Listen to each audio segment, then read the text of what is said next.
Kim Chu at Paolo Avellino, gagastusan ng mga Fanny sa lahat ng mall tour.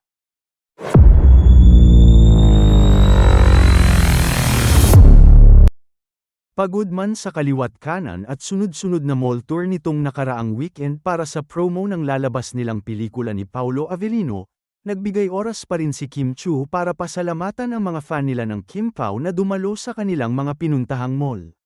Sa kanyang post sa X, ni-repost ni Kim ang photo post ng isang Fanny na nagpapakita sa dami ng mga taong sumaksi sa kanilang mall tour.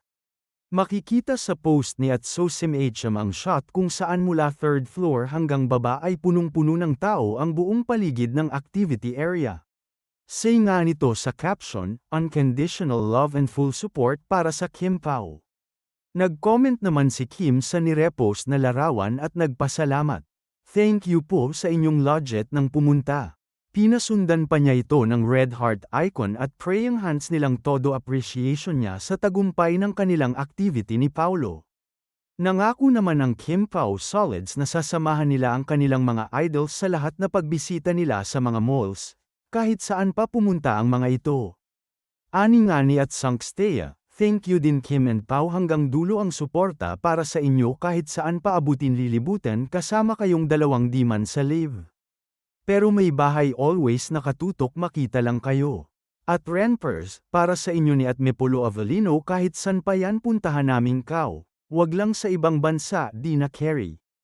Nangangahulugan lang ito na maglulustay ng pera ang mga solid Kim Pao sa pagsunod sa mall tour ni na Kim at Paolo. Samantala, tuloy-tuloy ang pa-trending ng iba't ibang fandom ng Kim Pao sa nakaraang mall tour nito. Samantala, mas lalong minahal si Kim Chu, hindi lang ng mga Kim Pao solid niya, kundi pati na rin ng mga supporter ni Ann Curtis nang purihin ito ang una sa kanyang birthday wish at nagpasalamat pa ito sa pagiging ate nito sa kanya. Sa segment ng It's Showtime para sa birthday ni Ann, high pitch at energy na inisa-inisa ni Kim ang lahat ng magagandang katangian nito. Binanggit ni Kim ang paghanga nito kay Ann sa galing niya sa time management dahil nagagawa niyang maglaan ng panahon at oras sa kanyang anak at sa karera.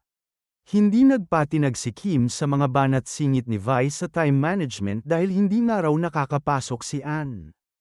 Hirit pa ni Vice si Kim na pasok ng pasok, baka mawala rin ito sa piling niya gaya ni Ann.